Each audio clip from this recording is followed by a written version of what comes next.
C'est un paradoxe de notre époque. Elle se voudrait émancipée de tout dogme, libérée de tous les codes. Elle se voudrait libre, elle ne croit plus en rien et pourtant jamais elle n'a fait autant la morale. Partout, les ligues de vertu jugent et condamnent. C'est ce paradoxe d'une morale à la fois omniprésente et évanescente que le philosophe Rémi Brague a voulu creuser dans un livre intitulé « La morale remise à sa place ». Pour dialoguer avec lui ce soir, j'ai invité le philosophe Michel Onfray, libre penseur qui lui-même se définit comme un hédoniste ascétique. Nous allons donc faire dialoguer celui qui croyait au ciel et celui qui n'y croit pas sur la possibilité d'une morale dans une époque individualiste. Le débat Rémi Brague-Michel Onfray, c'est ce soir dans le club Le Figaro Idée.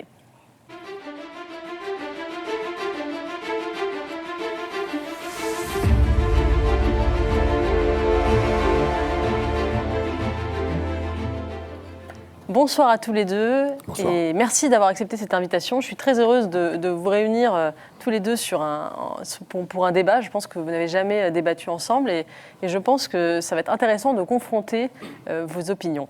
Rémi Brague, je vous présente, philosophe, membre de l'Académie des sciences morales et politiques, auteur de nombreux ouvrages sur la philosophie et la religion, notamment sur l'islam. Et vous publiez ce petit essai que j'ai trouvé pour ma part très, très vivifiant et très intéressant, La morale remise à sa place, qui explore ce paradoxe que j'évoquais en introduction, le fait qu'on parle tout le temps, finalement, qu'il y ait une espèce de moralisme ambiant, mais qu'on ait perdu les fondamentaux de notre morale et on ne sait plus au juste, une époque à la fois relativiste et dogmatique, on va en reparler. Michel Onfray, on ne vous présente plus aux lecteurs du Figaro et aux téléspectateurs du Figaro TV. Vous êtes philosophe, auteur de nombreux ouvrages, fondateur de la revue Front Populaire, qui porte d'ailleurs ce trimestre sur le choc des civilisations. Et vous publiez en cette fin d'année ce livre, Michel Onfray, Esthétique du voyage, un recueil de vos textes et de vos œuvres qui portent sur des formes de récits de voyage. Vous dessinez en filigrane une philosophie du voyage et peut-être même une morale du voyage, vous nous direz. Vous dites d'ailleurs, j'ai bien aimé cette phrase, seul Ithaque rend Ulysse possible, c'est-à-dire qu'on a besoin d'être enraciné quelque part pour pouvoir goûter le voyage. Peut-être que vous nous en parlerez. Je voudrais démarrer avec vous, Rémi Brague, et avec votre livre, La morale remise à sa place. Vous écrivez dans ce livre, « Notre époque, si réfractaire qu'elle s'imagine être à la morale, est en fait travaillée par un moralisme peut-être plus pesant que celui qu'elle attribue aux époques précédentes et dont elle se flatte de s'être émancipée. » Qu'est-ce que vous entendez par là ? Qu'est-ce que c'est que ce moralisme que vous dénoncez ? Écoutez, nous ne manquons pas d'ayatollahs de tout genre. J'avais même parlé, dans un passage qui n'a pas eu l'heure de plaire à mon éditeur, du Schtroumpf à lunettes. Le Schtroumpf à lunettes qui dit toujours il faut écouter ce que dit le grand Schtroumpf, il faut faire ceci, il faut faire cela. Bon. Nous avons même, parmi les personnalités les plus célèbres in the world, une ayatollette suédoise, qui a l'art de lever l'index et de dire « Oh là là, c'est pas bien du tout ce que vous faites ». Greta Thunberg. Ah, comment avez-vous deviné de qui il s'agissait ? J'espérais la laisser sous un voile pudique. Bon, peu importe. En tout cas, oui, il y a des gens qui nous font la morale. Alors, il y en a parmi les écologistes profonds, il y en a parmi les gens qui nous expliquent que nous sommes vilains, que nous avons fait bobo à des quantités de gens dans l'histoire, que nous faisons bobo à la Terre actuellement, que nous sommes donc très méchants. Et ce qui nous manque, je le dis peut-être, je risque peut-être, je ne me suis pas relu évidemment, je dis que ce qui nous manque, c'est pas la morale, c'est le moral. On a un jeu de mots, un calembour très, très facile. Vous aimez les calembours ? Pardon ? Vous aimez les calembours ? Assez, oui, c'est un de mes vices. Mais c'est même un vice sans fin, si je puis dire. J'essaye de me restreindre, mais parfois je n'y arrive pas. Donc, le moral, donc. Je me suis un petit peu lâché, oui, effectivement. Et l'ennui, c'est que la morale, en tout cas, ces excès, ce que j'appellerais le moralisme, Nietzsche avait formé, que vous connaissez bien, avait formé le néologisme, la moraline, c'est un nom de produit chimique, un nom de médicament sans doute. Bon, voilà, ça tue le moral. Parce que vraiment, lorsqu'on s'entend dire de tous les côtés que l'on est vraiment très méchant, et que surtout ça ne se soigne pas.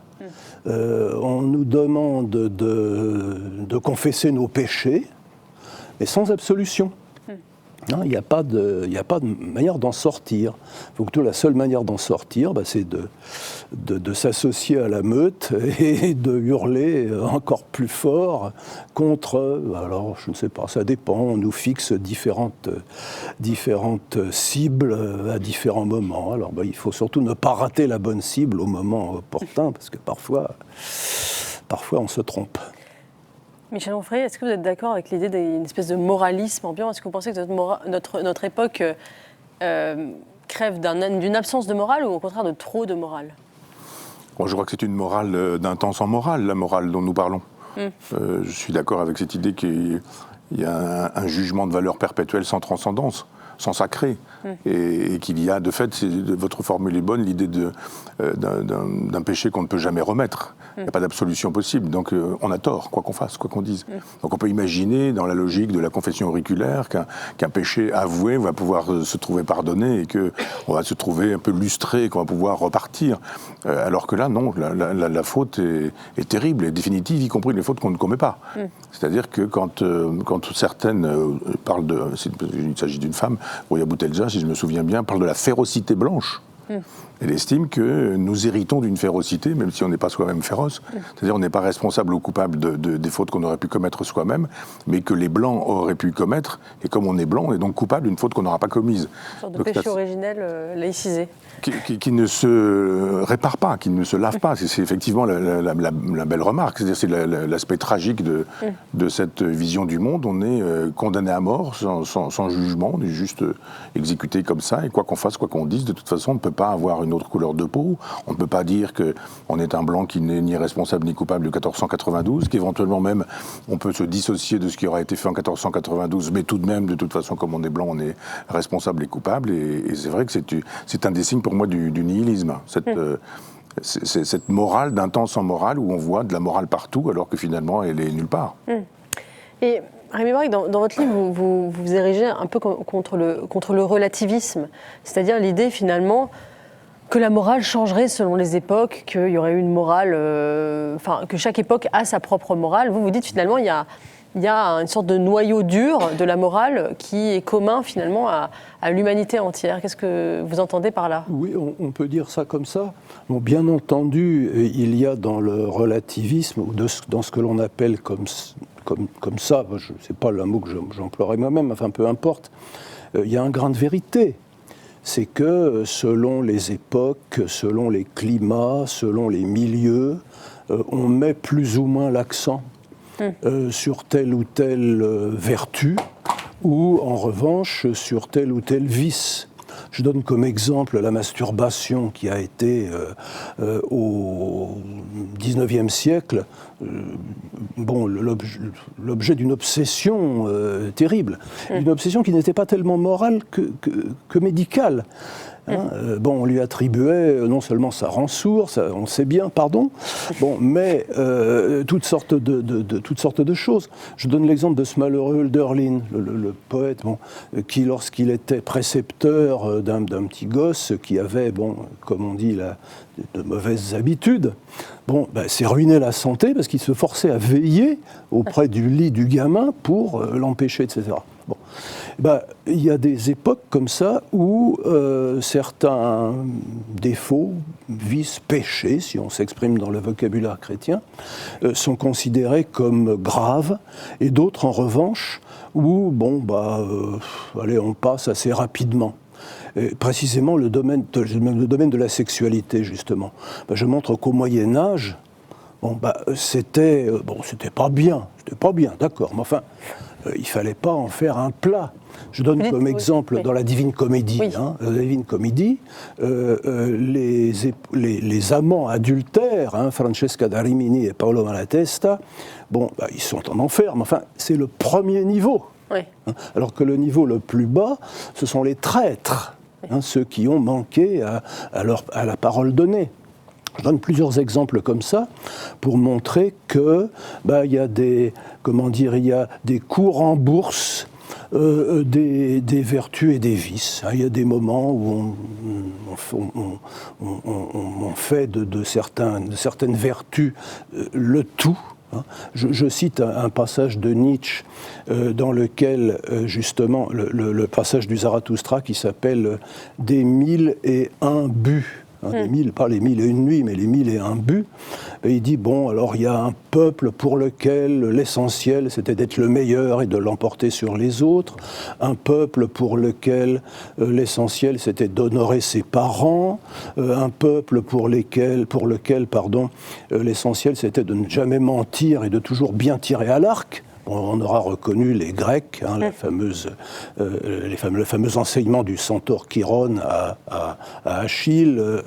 On aura reconnu Exode 26, honore ton père et ta mère pour que tes jours se prolongent, etc. Et puis on aura reconnu les Perses tels que les décrit Hérodote. Et alors Nietzsche, en tout cas, le Zarathustra de Nietzsche a l'air d'en tirer l'idée que, finalement, tout ça, ça change, il n'y a rien de définitif. Enfin, on ne connaît pas de peuple pour lequel il ait été honorable d'être toujours le cancre en queue de classe, de cracher sur papa et maman, et puis de rater toujours la cible et de mentir comme plusieurs arracheurs de dents. Il y a différentes accentuations selon les époques. Vous dites en fait que les critères sont à peu près les mêmes, simplement il y a des priorités qui changent. Est-ce que vous êtes d'accord avec ça, Michel Onfray ? Est-ce que vous pensez est-ce que vous êtes relativiste en matière de morale ? Est-ce que vous pensez que chaque peuple a sa morale, chaque civilisation a sa morale et qu'il n'y a pas une morale unique que partagerait l'humanité ? Il y a des morales. C'est-à-dire que vous avez raison de dire qu'effectivement, Assur, Sumer, Babylone, les Égyptiens, et puis les Juifs, et puis etc. Les Grecs, les Romains, on dit à peu près la même chose. Il vaut mieux effectivement aimer ses parents plutôt que les détester, ne pas tuer, et pratiquer l'amour du prochain ou aimer son prochain plutôt que le détester. Mais il y a des anti-morales ou des contre-morales. On peut prendre l'exemple de Trotsky, quand il écrit « Leur morale est la nôtre », mais même précédemment, quand on prend 1793 et la terreur, trahir par exemple, puisque vous parlez de la trahison, trahir c'est une vertu. La loi sur les suspects, c'est ça. C'est-à-dire, voilà un curé, voilà l'ami d'un curé, voilà un noble, voilà un aristocrate, et puis voilà peut-être un révolutionnaire, mais il n'est pas assez zélé. Donc celui-ci, je peux aussi le dénoncer.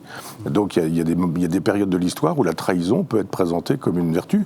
C'est la grande vertu révolutionnaire, puisque c'est la vertu qui permet de régénérer l'homme, puisque c'était la grande obsession de la Révolution française, faire un homme nouveau, régénérer un homme qui donc était dégénéré notamment par le christianisme, donc il fallait détruire tout ça, avec des vertus qui rendaient ça possible, qui étaient pour le coup les vices de la veille. Et quand Trotsky dit « leur morale est la nôtre », c'est juste pour dire oui bien sûr, on va nous reprocher des camps de concentration, on va nous reprocher des assassinats, on va nous reprocher des pelotons d'exécution, mais c'est nécessaire à la Révolution. Donc pour le coup, on a cette opposition entre les conséquentialistes, comme on dit, et les déontologues, ceux qui pensent que le bien c'est le bien et c'est absolument le bien. Kant qui nous dit tu ne mens pas, on ne ment jamais, quoi. Voilà, c'est un absolu. Et puis ça veut dire que si un juif rentre chez vous en 1940 et puis qui se cache derrière le rideau et que la Gestapo arrive dans les 30 secondes, il vous dit est-ce que quelqu'un est rentré ? Vous dites moi je ne mens pas. Ça disqualifie la source du droit, comme dit Kant. Donc je dis oui, il est là. Mais vous allez effectivement occasionner sa déportation et il va mourir. Alors est-ce qu'on doit toujours être moral ? Bon. Et puis les conséquentialistes qui eux disent mais qu'est-ce que ça va générer comme conséquence le fait que je dise ceci plutôt que cela ? Si je mens, bien sûr que c'est un mensonge et ça n'est pas bien, mais en même temps je sauve cet homme dont je sais qu'il va mourir si je ne mens pas. La vérité l'enverra dans une chambre à gaz et le mensonge épargnera sa vie. Que vaut-il mieux préférer ? Et Alain dit qu'il est conséquentialiste lui aussi, mais en amont plutôt les pragmatistes, les empiriques, ou Bentham, et Stuart Mill et quelques autres. Et Alain dit on ment quand on ne dit pas la vérité. À qui on la doit ? Donc c'est pas exactement la même chose. Ce qui fait que les vertus bougent et parfois les vices d'hier deviennent des vertus aujourd'hui. Moi j'ai l'âge qui me permet d'avoir connu une époque où l'homosexuel c'était la personne anormale hein, qui avait des problèmes. Enfin, il y en avait un dans le village, on estimait qu'il était à demi fou, etc. Je pense d'ailleurs sur les classifications de pathologies. Oui. Aujourd'hui, on a la possibilité quand on est homosexuel de se marier, d'adopter des enfants et puis on voit de l'homophobie partout. Si juste on commence à dire que peut-être peut-être les enfants, immédiatement vous êtes un homophobe. On se dit sur un demi-siècle, sur 50 années, on est passé d'une vérité en deçà et d'une erreur en delà. Oui. Et donc, bien sûr que ça bouge. Je voudrais dire 2 mots sur Nietzsche, parce que je trouve que, vous avez dit que je le défendais, effectivement, mais je trouve qu'il y a une grande erreur qui est faite sur Nietzsche, c'est que quand on a commencé à publier les fragments posthumes, on a oublié que c'était des textes, des brouillons, des essais. Parfois, il recopiait des phrases, Nietzsche, que sa sœur recopiait, parce qu'elle dit c'est de la phrase, c'est de l'écriture de mon frère, donc c'est une pensée de mon frère. Et par exemple, dans La volonté de puissance, il y a une quarantaine de textes qui sont des textes de Tolstoï, par exemple, et qu'on prend pour des textes de Nietzsche. C'est-à-dire que quand il cessait une pensée, c'est pas sa pensée. Et si vous commencez à dire, par exemple sur la question de l'éternel retour, je ne prends en considération que les textes qui ont été dûment publiés par Nietzsche, et à ce moment-là, vous aurez une pensée qui sera très claire. Quand Deleuze et Foucault estiment qu'on doit prendre tout, décontextualiser, déshistoriciser, dire c'est dans l'absolu, et à ce moment-là, on trouve de quoi fabriquer du relativisme ou fabriquer du perspectivisme. Mais il n'y a jamais ça chez Nietzsche.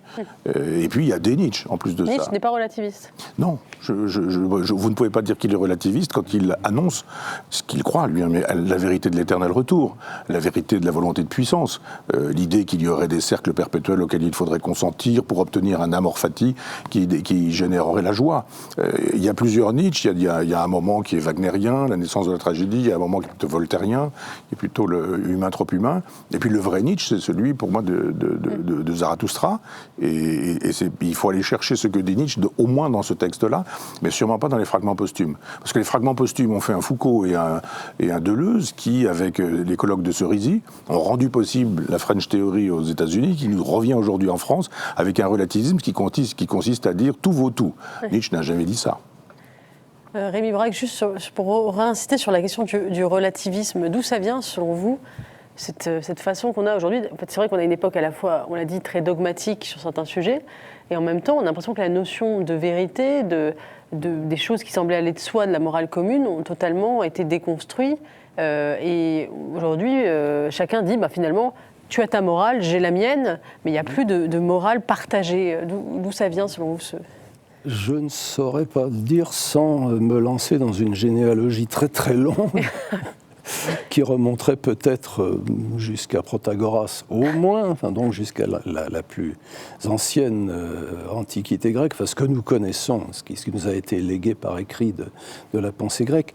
Mais là, je crois que le problème sous-jacent et qui affleure en maint endroit, c'est celui du point d'application de la morale, si je puis dire. Parce que les principes moraux élémentaires, ne pas tuer, par exemple, vous l'avez cité, c'est quand même tout à fait à la base, il faut se demander à qui ça s'applique. À qui ça s'applique. Et dans la plupart des morales concrètes, c'est plutôt ad intra, c'est-à-dire qu'il ne faut pas tuer le membre du groupe. Il ne faut pas voler le membre du groupe. Il ne faut pas commettre un adultère à l'intérieur du groupe. Les mafiosi sont particulièrement, paraît-il, je connais peu, sont particulièrement chatouilleux sur le problème de la fidélité conjugale, ce qui leur permet peut-être dans d'autres domaines d'être un petit peu plus libéraux. Donc ce que je veux dire, c'est que ce qui est assez extraordinaire, justement, c'est que nous avons pris l'habitude, et il faudrait s'interroger sur l'origine de cette habitude, de penser qu'il ne faut tuer personne. Sauf légitime défense, il y a des camps, mais disons, ça ne vaut pas que pour le membre du groupe ou le membre du club, si vous voulez, du club humain, ça vaut pour le club humain auquel nous appartenons, par notre nation, par je ne sais pas quoi, mais ça vaut pour tout le monde. Alors ça, c'est assez original quand même. C'est assez nouveau, parce que lorsque l'on regarde, déjà dans l'Ancien Testament, dans le Lévitique, 19-17 ou 17-19, je n'ai jamais su lequel c'était, tu aimeras ton prochain comme toi-même. Tu aimeras ton prochain comme toi-même. ce qui a été traduit en grec par « aimez-vous les uns les autres », pour une simple question de grammaire. Il n'y a pas de pronom réciproque en hébreu. Alors il faut dire ton prochain, ton frère, ton voisin, des choses comme ça. Mais ça veut dire l'un l'autre. Bon. Et lorsqu'on regarde le contexte, on s'aperçoit que ça veut dire le membre de ta tribu, d'une certaine manière, le contribule. Bon, pas le contribuable, le contribule, c'est un autre mot. Bon. Et alors, c'est assez extraordinaire, finalement, que l'on arrive à dire, finalement, tout homme est mon prochain. Il n'y a pas à se demander, quelle est, je sais pas, mettons la couleur de sa peau, puisque c'est un thème qu'on vient d'évoquer, quel est son sexe, son âge, sa nationalité, ses opinions, des choses comme ça. C'est là que ça devient, si je puis dire, intéressant et dangereux, parce que c'est difficile. C'est assez facile. Bergson l'a dit dans son dernier ouvrage, son dernier livre de 32, les deux sources de la morale et de la religion. Tout se passe comme si l'homme avait été fait pour vivre dans des petits groupes. Alors, des petits groupes dans lesquels il faut se serrer les coudes. Alors là, évidemment, pas question de tuer le membre du groupe, parce que ça rendrait le groupe plus faible par rapport aux autres contre lesquels il a à se défendre. Il ne faut pas voler parce que ça diminuerait la puissance économique, etc., etc. Et passer de là à ce qu'il appelle, lui, une morale ouverte, c'est là que ça devient difficile et intéressant. Michel Onfray, vous croyez, vous, à une forme de morale universelle, justement, qui est un peu issue quand même du christianisme, si on cherche le fondamental, c'est-à-dire l'idée que aimons-nous les uns les autres, ouvert à l'ensemble de l'humanité, c'est quand même un tribut de la morale chrétienne. Oui, alors moi qui n'ai pas la grâce, comme vous le savez, et qui ne peut pas accrocher ma morale sur une théologie ou sur une transcendance, et qui ne peut pas se réclamer sauf pour des raisons culturelles, mais de textes religieux. Il y a un moment donné, Dieu est là, Dieu aura parlé, Dieu aura dit, Dieu aura fait savoir. On se dit, mais comment fonder la morale si on ne croit pas en Dieu ou si on ne croit pas en une transcendance ? Vous posez la question d'ailleurs dans votre livre en disant, est-ce qu'une spiritualité est possible quand il n'y a pas de transcendance ou de croyance en une transcendance ? Moi je crois qu'il y a un philosophe je dis philosophe à dessein, mais dont on n'a pas mesuré les effets, qui s'appelle Darwin, et qui en 1859 publie l'origine des espèces, mais en 71 publie La filiation de l'homme, qui est un livre beaucoup plus intéressant. Dans le premier, il n'est pas question de l'homme, les gens ont rarement lu Darwin, mais c'est dans le second où il est vraiment question de ce que devient l'homme. Et je pense que vous utilisez d'ailleurs l'expression cerveau reptilien. J'ai trouvé sous votre plume, mais moi je crois beaucoup au cerveau reptilien. Et je pense que le christianisme a raison de parler du péché originel. Qu'entreprend ça dans la religion et dans les limites de la simple raison, en nous parlant d'un mal radical. Et moi il me semble que le mal radical, c'est notre cerveau reptilien. Et la difficulté qu'il y a à vivre avec un cerveau reptilien quand le corps... Expliquez peut-être pour nos téléspectateurs ce qu'est un cerveau reptilien, qu'est-ce que vous entendez par là ? Ce qui reste d'éminemment animal en nous. Oui. C'est-à-dire qu'il y aurait 3 cerveaux, disons un cortex qui penserait, qui associerait, qui serait nécessaire pour que nous écoutions notre conversation, par exemple. Et puis quelque chose de très primitif quand on est agressé, quand on est dans une situation de stress. Alors cette partie du serpent qui reste en nous, elle nous fait être agressifs, violents, on est dans des logiques de domination de territoire, et c'est toujours un peu ça. Si vous regardez les guerres, c'est toujours des logiques de territoire. Ce territoire est à moi, non, il est à moi. C'est du marquage avec les matières fécales, les urines, ce que font tous les animaux. Et on dit non, ici c'est chez moi, non, c'est chez moi, et puis il y a des combats, il y a de la guerre, etc. C'est-à-dire que si on fait de l'éthologie véritablement, on découvre que l'intuition chrétienne qui est juste, d'un péché originel, la formule qui est juste aussi de Kant d'un mal radical, elle peut être... je ne vais pas dire scientifiquement fondée, mais on le voit bien de temps en temps qu'il y a de la part animale. On voit d'ailleurs sur certaines chaînes de télévision où vous officiez, on voit des images qui sont faites aujourd'hui de gens qui se comportent comme des animaux. On voit vraiment, quand on regarde la vie des animaux et qu'on regarde la vie d'un certain nombre d'individus, on se dit... Le député de l'Assemblée nationale. Ça peut être ça aussi, mais bien sûr, il y a eu des moments qui le montrent. Et de fait, toute morale consiste à dire il nous faut une règle du jeu pour que le cerveau reptilien ne fasse pas la loi et pour que le cortex fasse la loi. Le cortex suppose la morale, l'éducation, le catéchisme, enfin ce que moi j'ai connu quand j'étais gamin, où on nous disait justement tu ne tueras point, tu ne voleras pas, tu ne feras pas de faux témoignages. Enfin, on enseignait toutes ces choses-là au catéchisme où j'allais, mais dans l'école laïque où j'allais aussi, c'était la même chose, leçon de morale. On ne nous dit pas tu ne tueras pas parce que c'est le décalogue, on ne nous disait pas ce genre de choses, mais on nous disait que c'était la morale, l'éducation civique, nous disait-on. Et puis il y avait des parents qui ne divorçaient pas forcément tous les 4 matins, il y avait des familles, il y avait des parents, il y avait les grands-parents, on vivait encore avec les grands-parents, enfin toutes ces choses-là étaient transmises et il y avait un dressage neuronal. Qui permettait de fabriquer un cortex, et ce dressage neuronal n'existe presque plus, sauf dans certaines familles de manière individuelle, mais l'école ne le fait plus. Bon, il y a un dressage neuronal sur le tri des poubelles, sur la possibilité d'accueillir l'autre pourvu qu'il soit très divers dans sa sexualité, dans ses couleurs, etc. Et si on ne travaille pas à fabriquer un cortex, alors c'est le cerveau reptilien qui fait la loi, et pour le coup, il nous faut juste une morale en disant sinon on n'y parviendra pas, chacun sautera à la gorge de son voisin. Rémi Brague, qu'est-ce que vous répondez à cette espèce de distinction entre le cortex et le cerveau reptilien, qui serait le péché originel biologique ? Je ne suis pas neurologue ou neuropsychiatre ou neuropsychologue, ce sont des disciplines sérieuses et que je n'ai pas eu la chance d'avoir étudié. Non, ce que je trouve intéressant, c'est justement que monsieur l'instituteur et monsieur le curé disaient la même chose. Oui. Hein. Et d'une certaine manière, c'est normal, parce que les principes moraux de base sont ce qu'un auteur que j'aime bien appelait les grandes platitudes. Ouais, C.S. Lewis. Oui, C.S. Lewis en l'occurrence. Les grandes platitudes, effectivement, c'est d'une banalité affligeante. Et c'est même d'un ennui profond, d'une certaine manière. Parce que, bon, d'une certaine manière, on sait déjà. Enfin, on sait qu'on devrait. Ou on sait qu'on devrait savoir. Hein. Et c'est pour ça que ça se trouve absolument partout. Et moi, je pense qu'il n'y a pas besoin d'une transcendance pour accrocher la morale. Hein. Regardez même quelqu'un comme saint Thomas d'Aquin. Alors lui, il était plutôt pour la transcendance, hein, que je sache. Bon. Il l'appelait même Dieu. Enfin, ce que tous appellent Dieu, dit-il, dans les 5 voies qui achemine vers la connaissance de Dieu au début de la Somme. Il dit, le décalogue, c'est un aide-mémoire. Ouais. Le décalogue ne dit rien de nouveau. Le décalogue, il rappelle ce qu'il appelle la morale naturelle. Le décalogue, c'est les 10 commandements. Les 10 commandements, oui, Exode 20, bon, et puis Deutéronome, je ne sais plus, 6, je crois, enfin, on ne va pas dire de bêtises.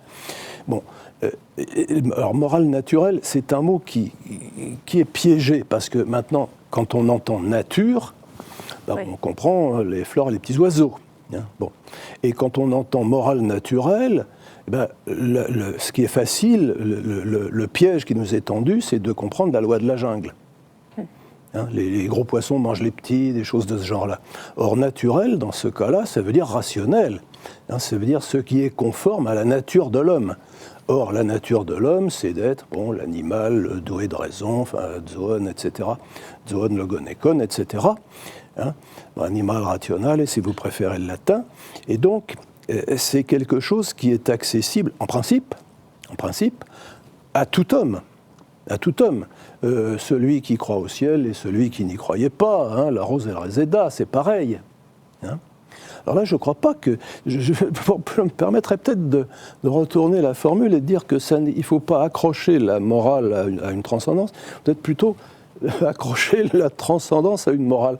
Enfin, en approfondissant ce sens du bien que nous avons, et même quelque part, comme diraient nos amis les psys, notre désir du bien, même si bien souvent nous prenons des libertés avec, nous le voyons et voire nous allons en sens contraire, mais il faudrait peut-être justement se demander si en approfondissant ce désir du bien et cette connaissance du bien que nous avons quand même tous autant que nous sommes, même si nous essayons parfois de la refouler, on parviendrait justement à se faire de la transcendance une idée plus juste, plutôt que s'imaginer que, il y aurait une sorte d'ayatollah suprême, enfin, qui ne serait pas ayatollah, mais qui serait Allah tout court, Allah sans ayah, si je puis dire, qui nous dirait, bon, attention, il faut que tu fasses ceci, il faut que tu fasses cela. Ouais. Hein ? Michel Onfray, vous définissez comme un hédoniste ascétique. J'ai entendu ça, en tout cas. C'est ça votre morale ? Comment vous la définiriez ? Alors, c'est un peu compliqué de dire assez rapidement comment... Parce que ça paraît paradoxal. Non, Hédoniste, mais vous avez raison. on pense à quelqu'un qui aime le plaisir, etc. Ascétique, on pense à quelqu'un qui prône la sobriété. Alors, comment vous définiriez votre propre système moral ? Alors d'abord, je renvoie à des philosophes de l'Antiquité pour ça. Je renvoie pas du tout à des philosophes contemporains ou du XXe siècle. C'est la lecture de Lucrèce, plus qu'Épicure, qui m'intéresse. C'est-à-dire qu'il y a un hédonisme chez Épicure, qui est un hédonisme épicurien, bien sûr, mais il y a un hédonisme épicurien chez Lucrèce qui n'est pas le même type d'hédonisme. C'est-à-dire qu'il y a un hédonisme ascétique chez Épicure, et il n'y a pas un hédonisme ascétique chez Lucrèce. Je renvoie à la physiologie d'Épicure lui-même, qui nous dit qu'il y a des désirs naturels et nécessaires, des désirs naturels et non nécessaires, et non naturels et non nécessaires, et il ne faut obéir qu'aux désirs naturels et nécessaires. Je ne rentre pas dans le détail, on n'a pas le temps, mais juste dire que le plaisir, c'est l'absence de souffrance, et la souffrance, c'est avoir soif et avoir faim. Avoir soif, ça se règle assez facilement, il suffit de boire un verre d'eau, et avoir faim, ça se règle assez simplement, avec une tartine et puis un point à la ligne. Et donc je dis, ça c'est un hédonisme ascétique. Parce que franchement, les moines peuvent très bien se retrouver dans cette proposition épicurienne, qui est aussi une proposition d'Épicure. C'est un grec. Les Romains ne pensent pas la même chose, ne pensent pas pareillement du moins, et ont moins le sens de l'idéal et un peu plus le sens de l'empirisme ou du pratique. On dit, mais est-ce que c'est praticable ça dans la vie ? Puis après il y a la physiologie de Lucrèce, on n'en sait rien, on ne sait pas à quoi ressemble sa vie, mais du moins dans ce qu'il écrit, on voit bien qu'il est beaucoup plus souple sur ce plaisir-là. Donc il a un hédonisme qu'on pourrait dire épicurien au sens second du terme. Donc ça c'est dans un premier temps, mais dans un second temps, c'est la question du souverain bien, toujours la question de la morale, et le plaisir de soi-même, mais aussi d'autrui. J'ai beaucoup utilisé une phrase de Chamfort à l'époque où j'étais plus sur ces questions-là, qui dit « jouir et faire jouir, sans faire de mal ni à toi, ni à personne, voilà toute morale ». Donc ça n'a pas grand-chose à voir avec l'hédonisme consumériste, du genre je possède les femmes, les choses, les objets, des grosses voitures, enfin toutes ces choses. Ça, c'est une espèce d'hédonisme vulgaire, grossier. Et je pense que l'hédonisme philosophique est un remède à cet hédonisme vulgaire. Il y a ceux qui ne disent pas d'argent du tout, dans l'Antiquité par exemple, comme Diogène, qui dit « moi je ne veux pas entendre parler d'argent, je fais même le nécessaire pour montrer que j'en ai pas, que j'en veux pas, etc. » Et puis Aristippe de Cyrène qui lui dit « ah mais tu es encore très esclave de cet argent que tu ne veux pas, il te possède cet argent que tu ne veux pas. » Donc Aristippe dit « mais moi j'en ai, puis quand j'en ai plus, c'est pas un problème. Je ne suis pas l'esclave de l'argent qui ne me possède pas et que je ne possède pas non plus. » Et c'est plutôt cette dialectique qui m'intéresse dans l'hédonisme, c'est-à-dire c'est évidemment lutter contre un hédonisme grossier, trivial, vulgaire, insoucieux d'autrui, qui ne soit pas altruiste, qui soit égocentré, narcissique, etc. Et je voulais produire un autre type d'hédonisme. Simplement, je me suis trompé, j'ai péché par naïveté. Quand j'écris la sculpture de soi, d'abord l'islam ne pèse pas aussi lourd, on est dans les années 90 du siècle dernier, qu'aujourd'hui. Je pensais qu'on devait pouvoir faire une morale esthétique en disant il y a un effondrement du christianisme, il est temps de penser quelque chose par-delà, au-delà, et puis je me propose quelque chose qui s'appuie sur l'esthétique.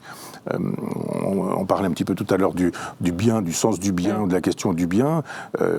C'est assez facile à résoudre quand on l'associe au beau. Qu'est-ce que le beau ? Et pour le coup, le beau au XXe siècle, c'est pas du tout le beau à l'époque de Platon ou l'esthétique de Plotin. Donc j'ai arrêté de croire que c'était possible, soit tout seul, d'apporter des livres qui pourraient changer le cours de l'histoire. Ça, c'est la prétention qu'on a quand on a 30 ans. Et puis après, on se dit, ah non, quand une civilisation s'effondre, on n'arrive pas tout seul avec ses petits bras en disant, je fais une modeste contribution à ce que pourrait être l'éthique, la politique, la bioéthique, l'esthétique, ce que j'avais fait avec un certain nombre de livres méthodiquement. Et on se dit, non, il y a quelque chose qui va au-delà d'un pouvoir humain, et cette éthique n'est plus la même. Ça reste une éthique, mais je dirais que la libido, d'une certaine manière, du garçon de 30 ans que j'étais, n'est pas la libido de celui qui a 2 fois 30 ans. Et il y a un moment donné dans la vie où on est plus épicurien, tendance Lucrèce, Et puis, quand le temps passe, on est plutôt stoïcien, tendance Sénèque, par exemple. Et donc, l'hédonisme se modifie. Il y a un moment donné où l'hédonisme est une quête de plaisir parce qu'on a cette espèce de vitalité. Et puis, quand la vitalité n'est plus vraiment là, l'hédonisme, c'est l'art d'éviter des plaisirs qui sont de plus en plus nombreux.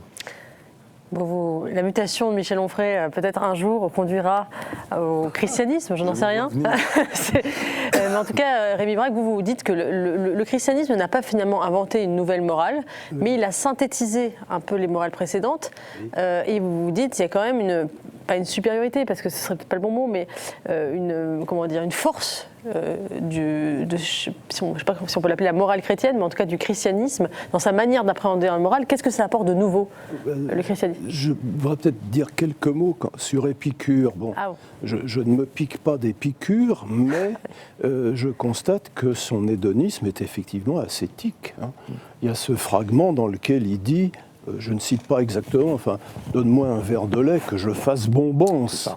Bon, alors vous savez morceau de fromage. Pardon, il y a un morceau de fromage aussi. Bon. De la feta.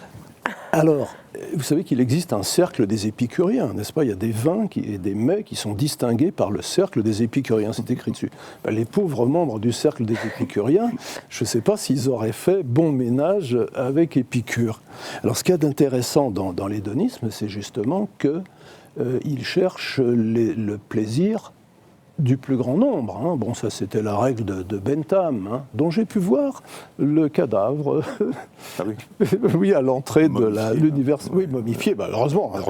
Pour ça, il faut le dire pour nos auditeurs. Ça ne serait peut-être pas très bon. Dans l'entrée de l'université de Londres, il voulait être utile jusqu'au bout, il voulait que son exemple donc serve, alors il est là, dans ses beaux habits, avec un masque de cire, évidemment. Bon. Ce qui est remarquable, c'est qu'à un certain moment, si je veux le plaisir de tous, il va falloir que je sacrifie un petit bout de mon plaisir à moi. Donc, c'est pas l'hédonisme pour sot que l'on pourrait croire. Alors, pour reprendre votre question, l'une de mes intuitions, je ne dirais pas une thèse, mais enfin bon, une de mes intuitions, c'est qu'il n'y a pas de morale chrétienne. Et d'ailleurs, je généraliserai en disant il n'y a pas de morale avec un adjectif. Il n'y a pas de morale laïque, il n'y a pas de morale bouddhiste, il n'y a pas de morale ceci ou cela, et pas de morale chrétienne. En l'occurrence, les seuls adjectifs qu'on pourrait, à la rigueur, y accoler, ce sont des adjectifs qui se suppriment eux-mêmes. Quand je dis morale naturelle, ça veut dire justement que, comme elle est partout, on ne peut pas la mettre dans une case particulière. Universelle, c'est une manière de dire la même chose. Alors, ce qui existe en revanche, c'est un usage chrétien, c'est une interprétation chrétienne, c'est une manière de vivre la morale commune qui peut être accommodée à la sauce chrétienne, comme elle peut être accommodée à la sauce, je ne sais pas quoi, enfin telle ou telle autre sauce. Alors j'ai essayé effectivement, mais ça serait un petit peu long d'entrer dans les détails, de montrer comment, à partir des trois modèles de morale, modèles d'usage de la morale que je distingue, le christianisme a une synthèse plus ou moins originale. Il invente par exemple la catégorie de sainteté qui, d'habitude, est le privilège de Dieu. On peut être saint. Un homme peut être saint, un homme peut participer à la sainteté de Dieu, et c'est une sainteté qui est, pour ainsi dire, l'incandescence de la morale commune, à la prendre vraiment très au sérieux. Un exemple, Maximilien Kolbe, dont vous connaissez l'histoire, ce religieux franciscain, je crois, polonais, qui a accepté de prendre la place d'un père de famille qui avait été condamné à mourir de faim à Auschwitz. D'une certaine manière, c'est des mathématiques. Il vaut mieux qu'il y en ait un seul qui meurt plutôt qu'un plus 4 enfants. Ou 4 enfants qui seraient menacés, je ne sais pas s'ils mourraient, mais en tout cas, ils seraient dans un état terrible. C'est un calcul très simple. Seulement, c'est pas la même chose de dire, bon, je vais sacrifier ce régiment-là pour que 2 autres régiments survivent, quand on est le général qui plante des petits drapeaux sur une carte, et puis quand on est soi-même dans le régiment. Alors ce qu'il y a d'extraordinaire, justement, c'est qu'il y a des gens qui arrivent, et ça continue de nos jours, hein, on en connaît plusieurs exemples, même en France, des gens qui disent, c'est à moi de m'y coller. Et j'accepte de m'y coller. Ça, c'est de la haute école. Hein. Cette morale du sacrifice, est-ce qu'elle est spécifiquement chrétienne ? Est-ce qu'on peut se sacrifier pour autrui, est-ce que c'est forcément un signe de christianisme ? Il y a des exemples dans d'autres traditions religieuses et même en dehors de toute tradition religieuse. Je ne sais pas, mettons quelqu'un comme Janusz Korczak qui a accompagné ses élèves là aussi vers les camps d'extermination. Bon, c'est un petit peu le même genre de choses. Hein. Bon, ça, je ne crois pas qu'il y ait que la sainteté soit une sorte de privilège, non, mais la notion même de sainteté, l'idée qu'il y a un rapport entre l'action morale à son sommet et la divinité et le divin, si vous préférez parler au neutre, ça c'est peut-être quand même chrétien. Hein. Michel Onfray, vous êtes très engagé, par exemple, contre le transhumanisme, c'est-à-dire l'idée finalement d'hommes qui veulent devenir eux-mêmes des dieux et qui veulent franchir les limites de la nature, on va dire, si je résume brièvement. Est-ce que, si vous ne croyez pas justement une forme de transcendance, pourquoi empêcher l'homme finalement de devenir un dieu lui-même ? Pourquoi fixer des limites à la condition humaine ? Est-ce qu'il n'y a pas un paradoxe ? Non, d'abord, moi je ne dis jamais, quand je critique le transhumanisme, que les hommes voudraient être des dieux. Je n'utilise jamais ce vocabulaire-là, Dieu ou des dieux. Je pense qu'ils veulent augmenter l'homme.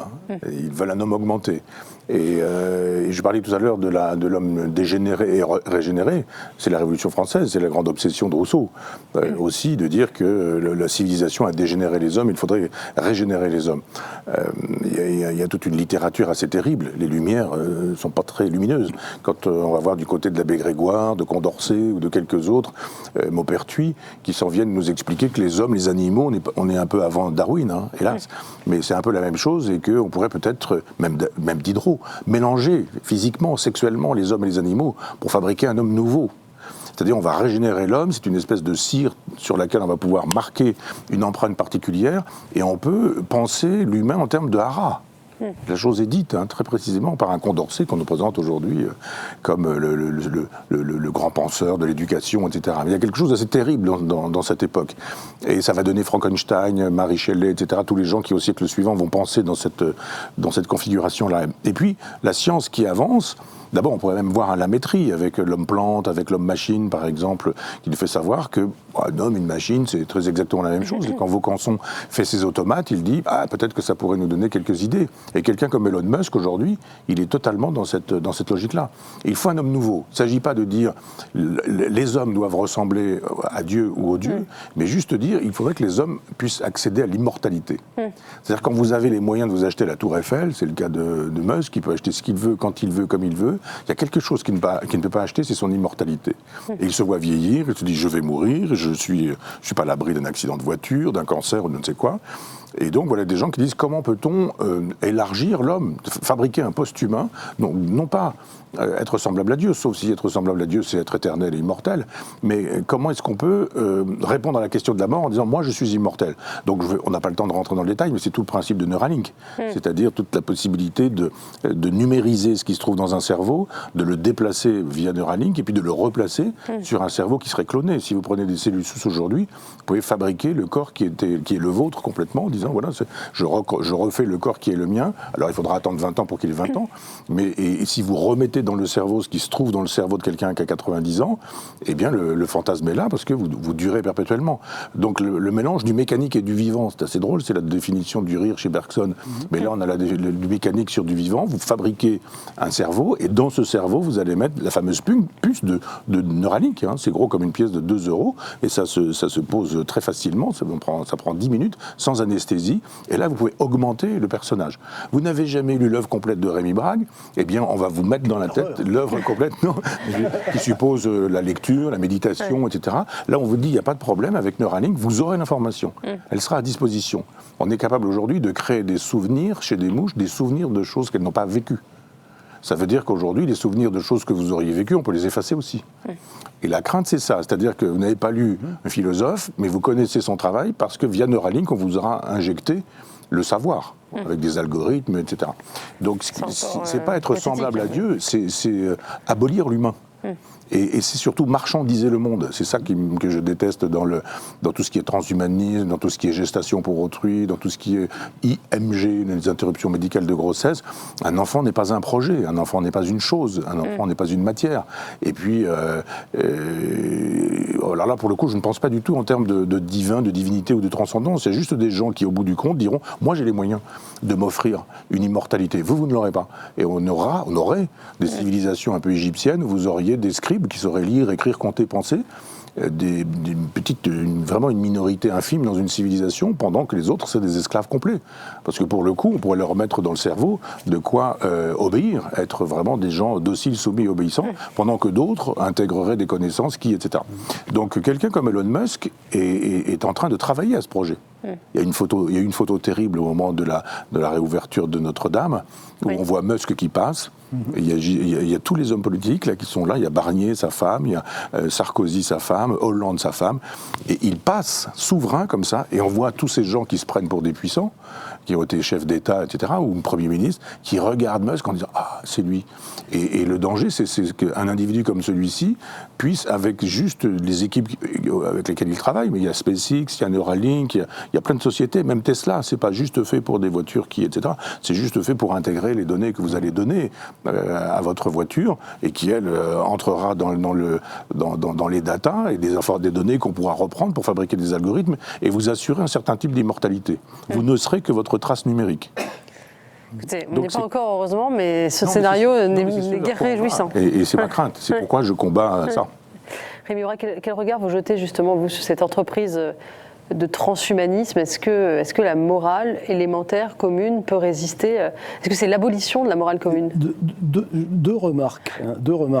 D'une part, devenir comme Dieu, ça ne me gêne pas du tout, à condition que l'on se fasse de Dieu une représentation déterminée. Parce que l'ennui, justement, quand on dit « vous serez comme des dieux », c'est qu'on se représente Dieu à l'image d'une sorte de Zeus capable de brandir la foudre au moment où il faut, ou l'image même du Baal cananéen, qui est lui aussi un dieu de la foudre. Bon, et le Yahvé d'Israël en a hérité certains traits. Bon. Ou alors, je ne sais pas, on peut toujours rêver d'être comme des dieux, d'être comme Hermès, capable de se déplacer, etc. Même d'être comme Priape, n'insistons pas, bon, il n'y a pas que des messieurs ici, bon. Mais si le modèle du divin, c'est un crucifié, c'est moins sexy. Hein, on a moins envie d'être comme ça. Alors que c'est peut-être justement le vrai modèle, le bon modèle. Sauf que le crucifié, c'est le ressuscité, vous savez bien. C'est aussi le ressuscité, bien entendu. Ça, c'est le contenu de ma foi. C'est le ressuscité qui garde les stigmates, hein, qui garde le trou au côté. Bon. Et dans ce cas-là, je crois que lorsque le serpent dit « vous serez comme des dieux », d'une certaine manière, il ne fait que donner à l'homme primitif, en hébreu Adam, hein, et à sa femme, un modèle de la divinité qui est faux. Savoir qu'il est capable de décider soi-même du bien et du mal.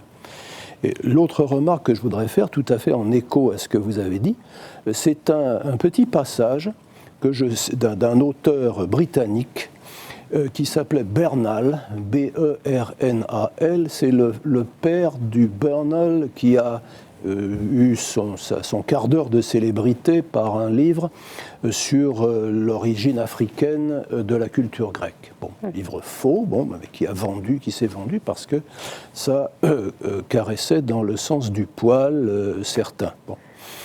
Je le cite non pas dans ce petit bouquin-là, mais dans un livre antérieur et plus volumineux que Le règne de l'homme, si je ne me trompe. Bon. Il se pose la question justement de ce qui arrivera, c'est en 1929, hein, c'est bien avant que l'on puisse, grâce à l'informatique, grâce à la biologie telle qu'elle est maintenant, penser même la possibilité de la réalisation d'un homme augmenté. Bon. Enfin, dès 1929, il se pose la question, bon, qu'est-ce qui va se passer lorsque, grâce au progrès des sciences de l'époque, on aura obtenu des hommes supérieurs. Donc lorsqu'il y aura deux couches, deux niveaux, comme vous l'avez dit. Alors là, il a cette phrase magnifique de understatement. Il est probable que les hommes améliorés devront diminuer le nombre des autres. Bon, quand j'ai lu ça, je me suis dit, tiens, je me représentais Himmler devant un public de juifs disant, écoutez, rien de personnel, hein, simplement on va diminuer votre nombre. Bon. Écoutez, dit par un savant, il avait obtenu le prix Staline. Staline était assez expert dans l'art de diminuer le nombre des gens, lui aussi. Hein, bon. Ce monsieur, donc, mort sujet de sa gracieuse majesté, dans son lit, avec, je disais, le prix Staline. Bon, voilà, il y a des savants. Alors, je ne veux pas donner de nom, je ne sais pas du tout ce qu'il y a dans la tête de monsieur Musk, mais il y a des savants comme ça qui ne feraient pas de mal à une mouche, comme on dit, mais qui rêvent à des choses, que je ne trouve pas très digne d'un gentleman, si vous voulez. Bon. C'est dit de façon très euphémisée. C'est un euphémisme, si vous voulez. Enfin bon, je dis quand même qu'un génocide, c'est presque aussi grave que mettre une cravate d'un collège dont on n'a pas été l'élève. Oui, bon, vous voyez l'horreur que peut-être pour un Britannique. Bon. Écoutez, voilà, on va terminer sur ces bons mots. Merci pour ce débat passionnant. On aurait pu continuer des heures, parler des rapports entre la science et la morale. Est-ce que la morale peut arrêter ou pas la science? C'était notre dernière émission de l'année 2024. Je vous remercie à tous les deux. Je rappelle le titre de vos livres, Rémi Brague, La morale remise à sa place, Michel Onfray, Esthétique du voyage. Et je crois que vous faites paraître en janvier un nouveau livre avec Véronique Le Floch qui s'appelle Entendez-vous dans nos campagnes, un livre sur la condition paysanne, peut-être, c'est sans doute le sujet, qui est à la coordination rurale. On vous lira avec plaisir en janvier. Merci à tous les deux. Je vous souhaite à tous une excellente fin d'année et de joyeuses fêtes de Noël. Joyeux Noël à tous. Je vous retrouve à la rentrée pour une nouvelle saison 2025 du club Le Figaroïdé. D'ici là, bonne fin d'année en famille à tous. Au revoir.